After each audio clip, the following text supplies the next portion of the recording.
A cop destroyed my wedding in front of 50 people, flicked my cake topper into the dirt like trash, and threatened to drag me away in handcuffs on the happiest night of my life.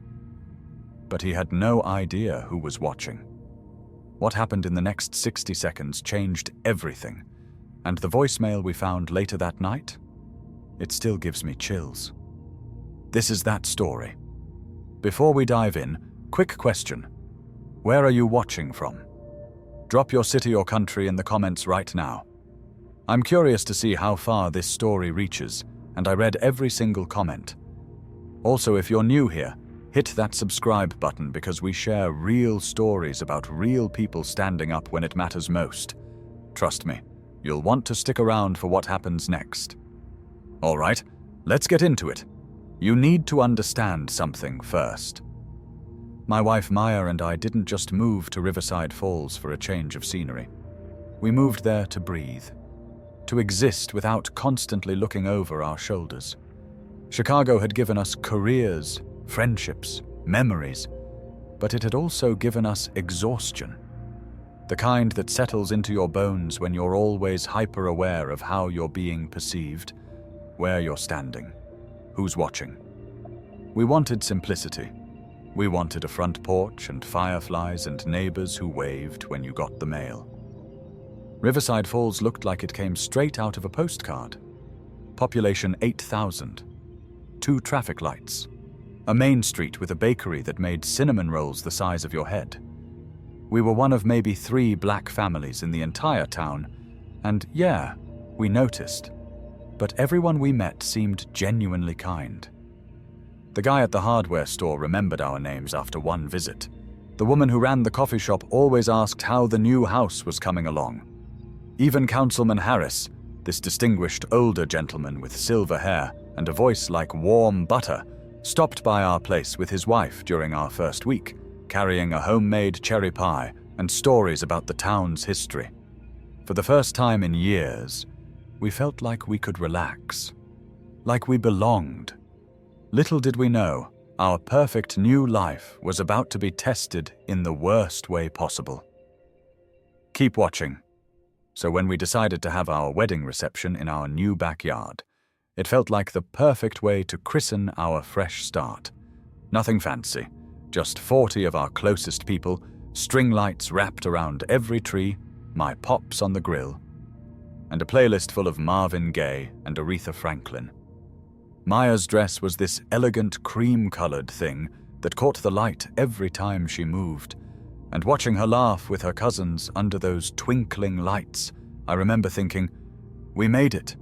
This is everything we wanted.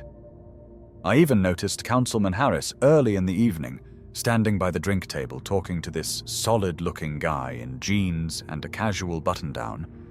I'd seen him around town a few times, but never got his name. Turned out that was Captain Dawson, the head of the police department, off duty and just there to enjoy the evening like everyone else. 2 regular guests at a regular wedding. But remember that guy in the button-down? His presence at our wedding was about to become the most important thing that ever happened to us.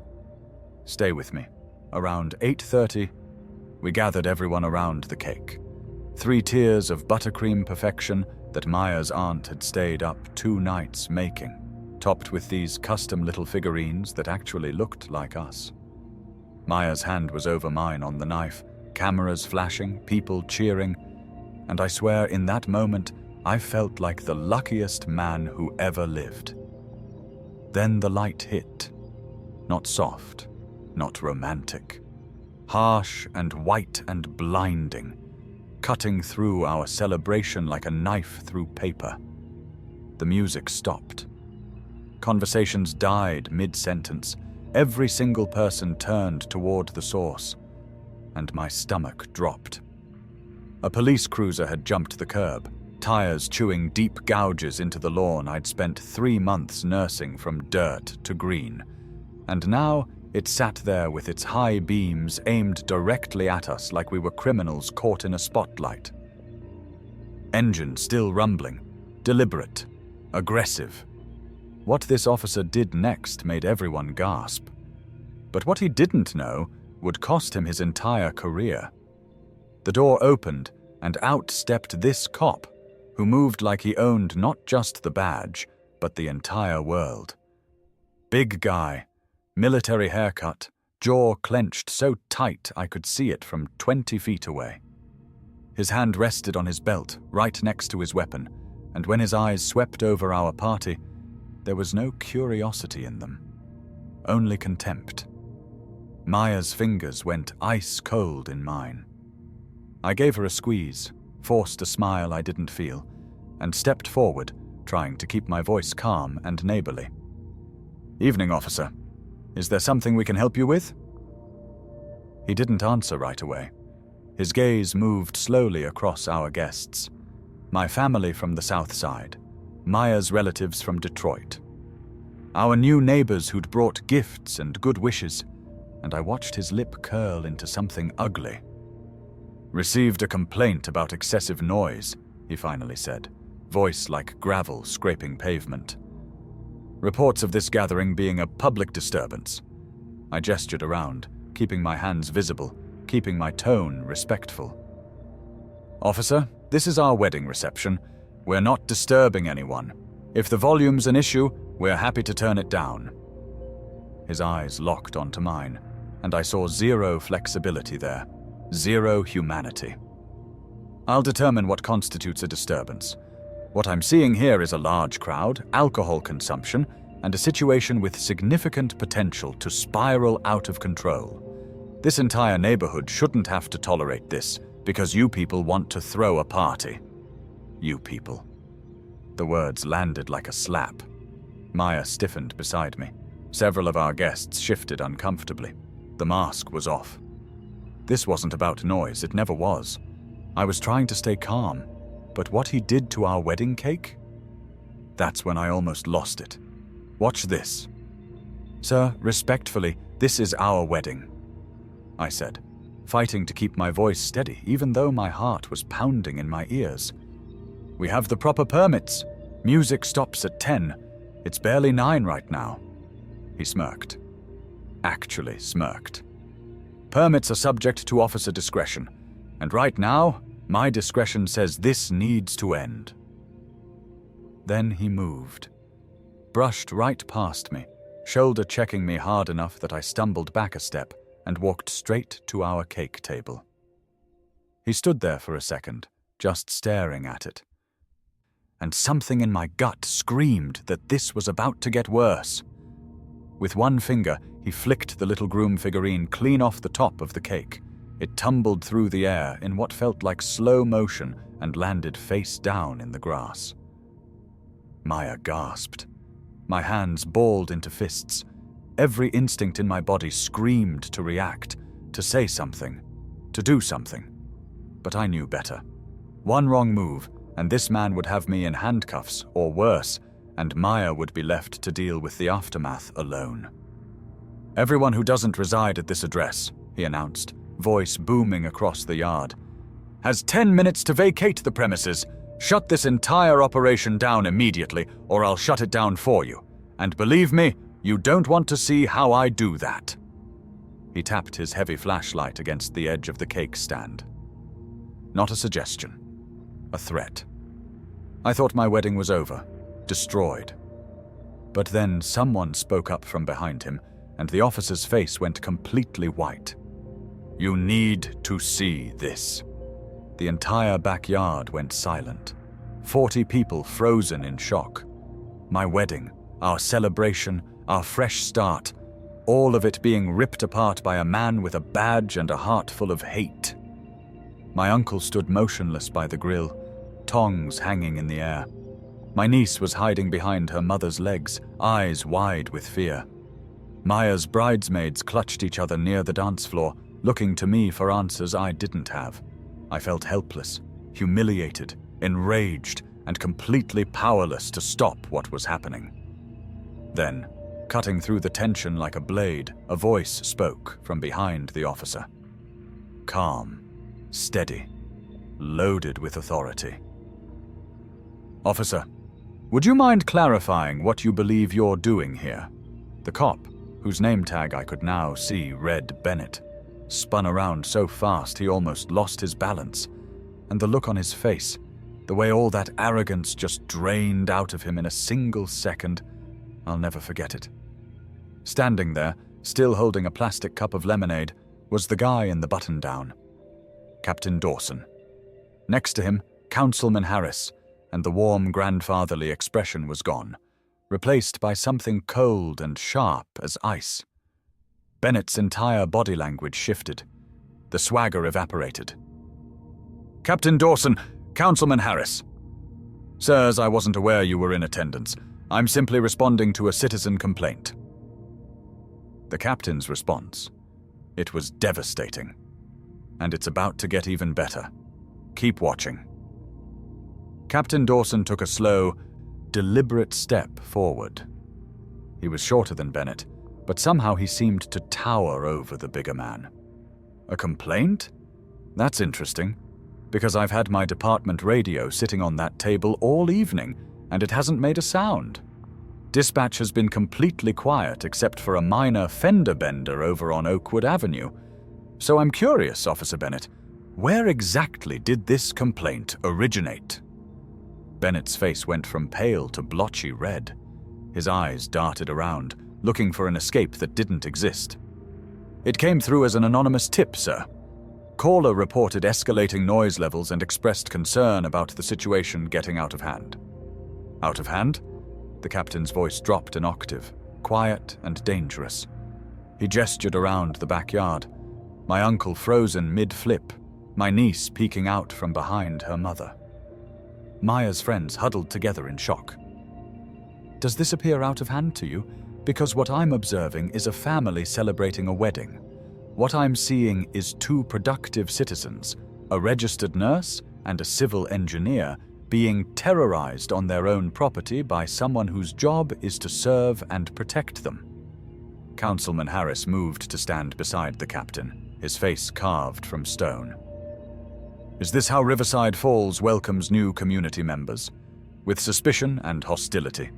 By vandalizing their property?" He pointed at my cake topper lying in the dirt like discarded trash. Bennett was cornered, and he knew it. But what he said next, it sealed his fate forever. Listen to this. The humiliation was radiating off Bennett in waves. He was being publicly dismantled by his own boss and the highest-ranking official in town, right in front of all the people he'd tried to intimidate. But instead of backing down, I saw something desperate flicker in his eyes. A cornered animal making one last stand. He straightened his shoulders, jaw clenching. "Captain, with all due respect, I was exercising professional judgment. You're familiar with how these types of situations can deteriorate. This style of gathering, this volume of outsiders, this particular kind of music, I made the tactical decision to intervene proactively before things escalated to a point requiring additional resources." The air went dead. Silent. Heavy. He never said the word. But every single person in that yard heard it. This type of gathering, this particular kind, my black family, my black friends, we were the threat. Our very presence in this town, in this space, was something that needed to be managed, controlled, shut down. Maya started trembling with rage beside me. I pulled her close, held her tight, because we didn't need to fight this battle. Bennett had just handed Captain Dawson a loaded weapon and pulled the trigger himself. What the captain did next was the most satisfying thing I've ever witnessed, and it happened right in front of everyone. Watch. The captain stared at Bennett for what felt like an eternity. When he finally spoke, his voice was so quiet, it was absolutely terrifying. "Officer Bennett, you are hereby relieved of duty. Effective immediately." Bennett's eyes went wide, mouth falling open. "Sir, I don't think you—" "Your sidearm. Hand it over. Now." "Captain, you can't possibly be serious." "Your weapon, Officer Bennett. Place it in my hand." "Right now." The captain's palm extended, steady and unwavering. You are a disgrace to this uniform and a danger to this community. You will not speak another word. You will not address another civilian. You will walk to your vehicle, sit in the passenger seat, and you will not move until I personally come to deal with you. Is that clear?" Bennett stood there, frozen between disbelief and fury. The entire yard held its breath. Slowly, like a man moving through water, he unholstered his weapon and placed it in the captain's hand. But before he turned away, his eyes found mine. Pure, undiluted hatred burned in them. It was more than anger. It was a promise. This wasn't over. I thought justice had been served. But Bennett turned around and said something that made my blood run cold. "Stay with me."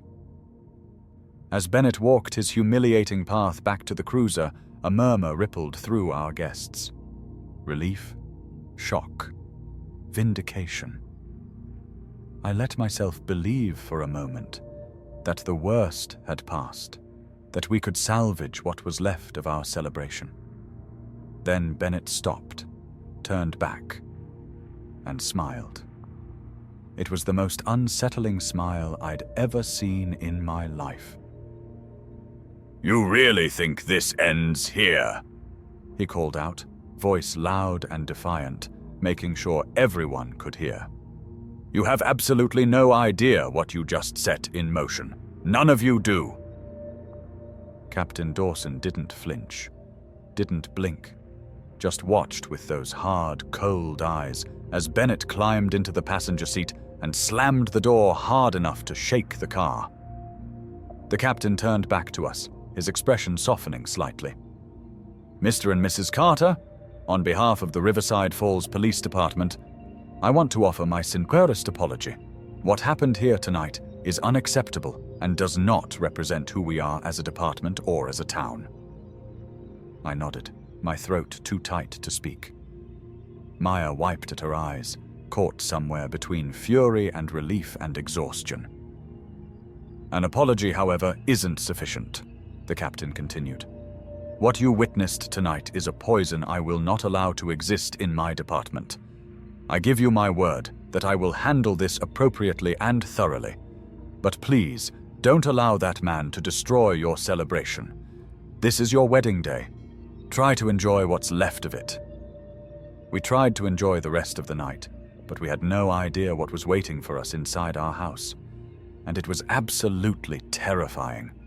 The captain and councilman stayed another 30 minutes, making their rounds, talking to our families, trying to smooth the jagged edges Bennett had carved into the evening.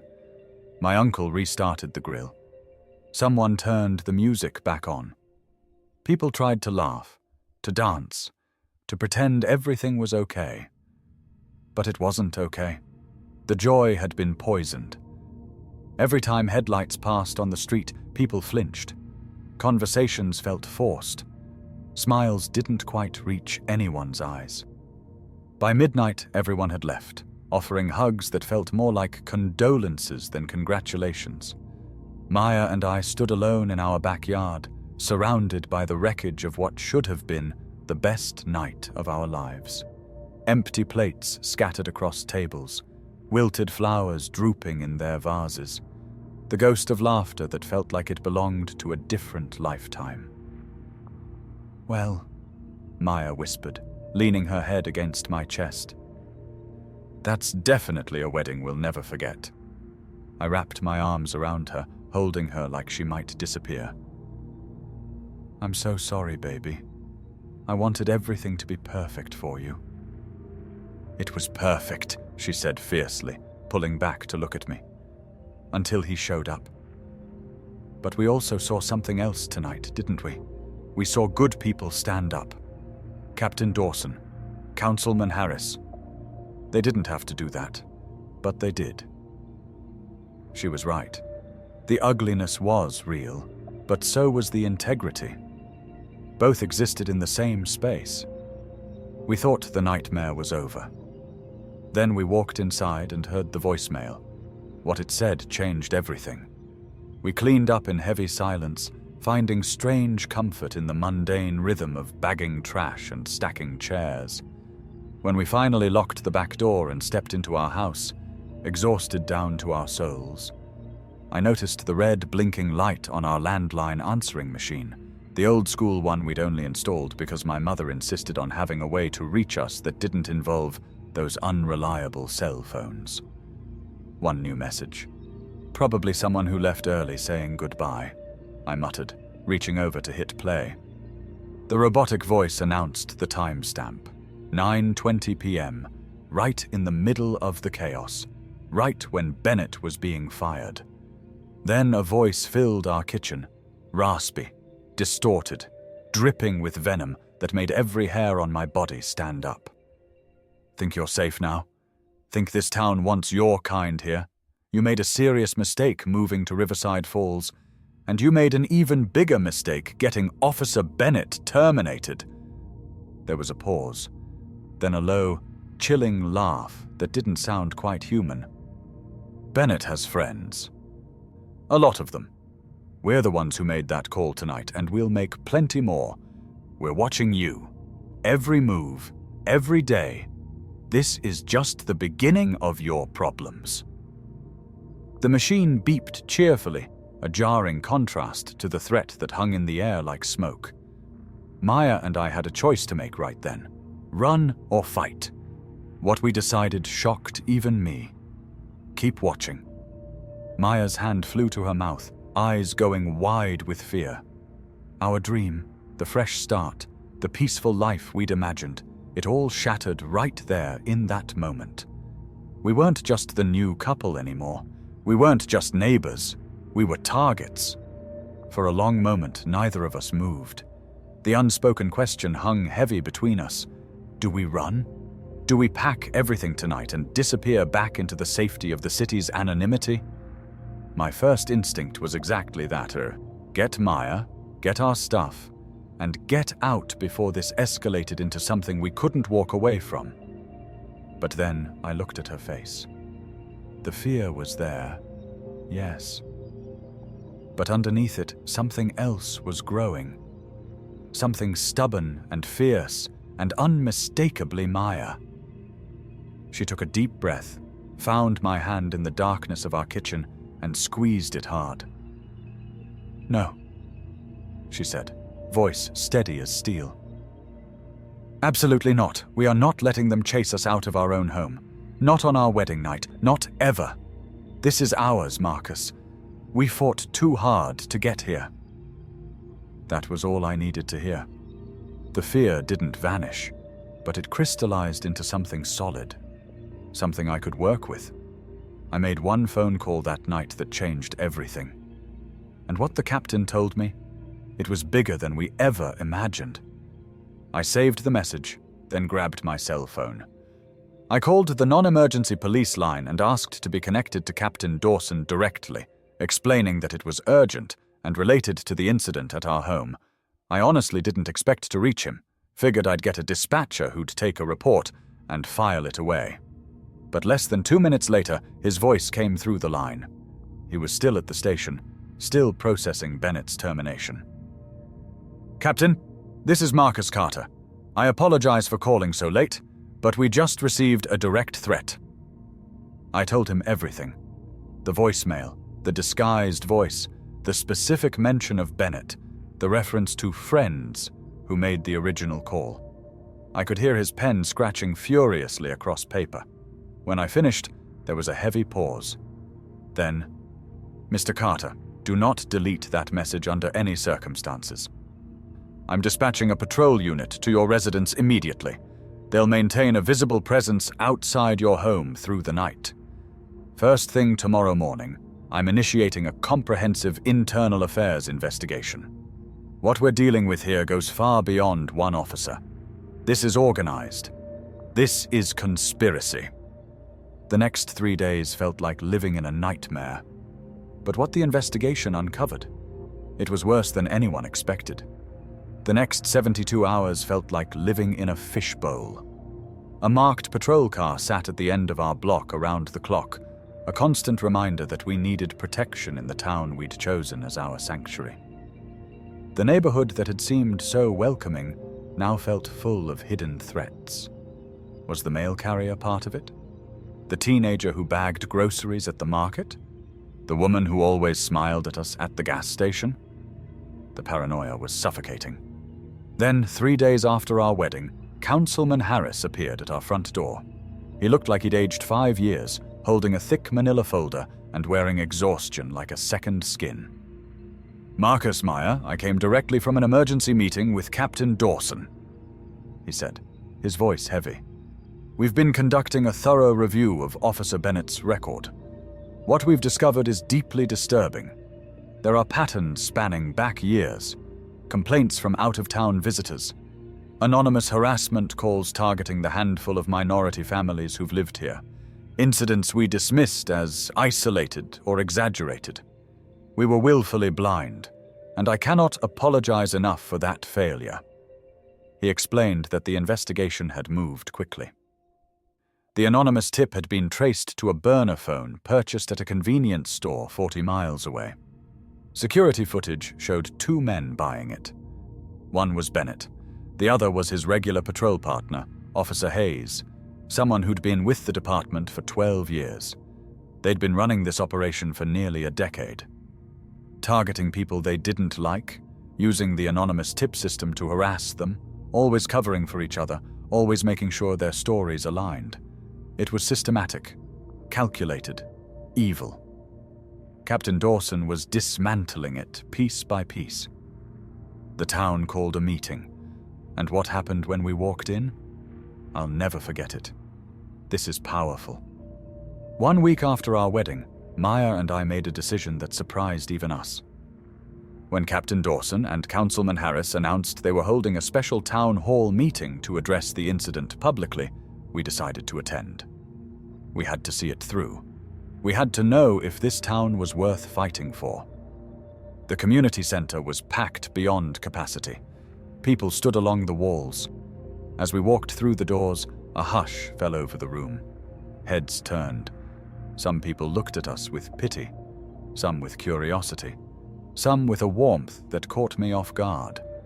Captain Dawson stood at the podium looking 10 years older than he had at our wedding. He didn't soften anything. He laid out the entire story from start to finish.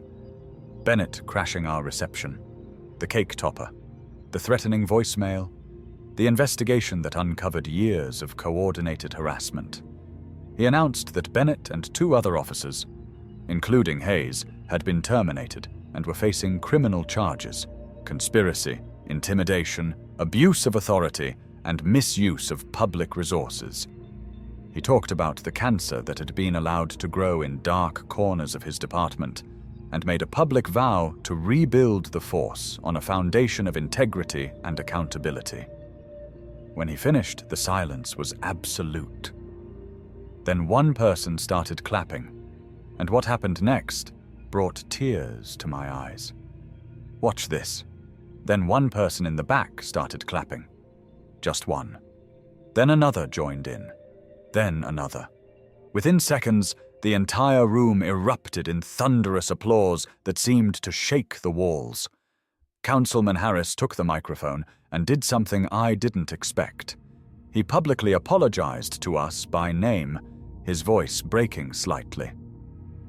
"Marcus and Maya Carter came to Riverside Falls looking for community, and we failed them in the most profound way possible. But I promise you, we will spend every day earning back their trust and proving that we are better than our worst moments." Then I felt a tap on my shoulder. I turned to find our next-door neighbor, Tom, a quiet, retired schoolteacher we'd only spoken to a handful of times. "My wife and I, we're really glad you're here," he said simply. "And we're glad you stayed."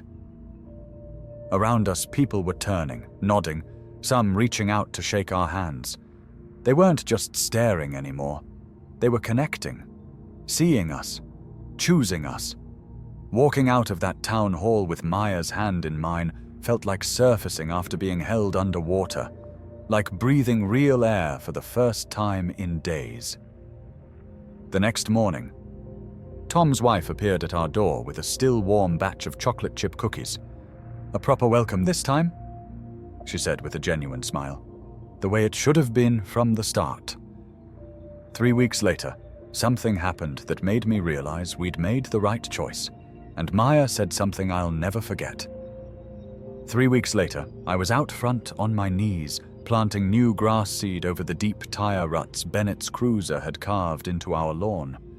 The existing patches were already coming in, bright green shoots pushing up through the dark soil. Resilient, determined, growing despite the damage. Maya came out with 2 glasses of lemonade and sat beside me on the grass. "You know what's weird?" she said, watching the sunset paint the sky orange and pink. "I think I'm glad it happened." I looked at her like she'd lost her mind. "You're glad our wedding got destroyed?" "No, not that part," she laughed. "But if it hadn't happened, we wouldn't really know what this place is made of. We would have always been wondering, always waiting for the other shoe to drop. Now we know. We know the bad exists, but we also know the good is willing to fight for us. That's worth something. That's worth everything." She was right. Our perfect wedding night had been destroyed, but something stronger had grown from the wreckage. Something real. We didn't find the flawless, picture-perfect town we'd imagined when we moved here, but we found something better. A real community. Imperfect, complicated, but willing to confront its own darkness and choose something better. Willing to stand up when it mattered.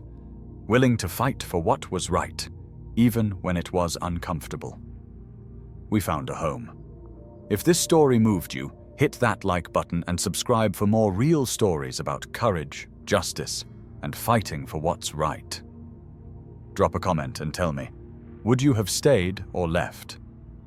What would you have done?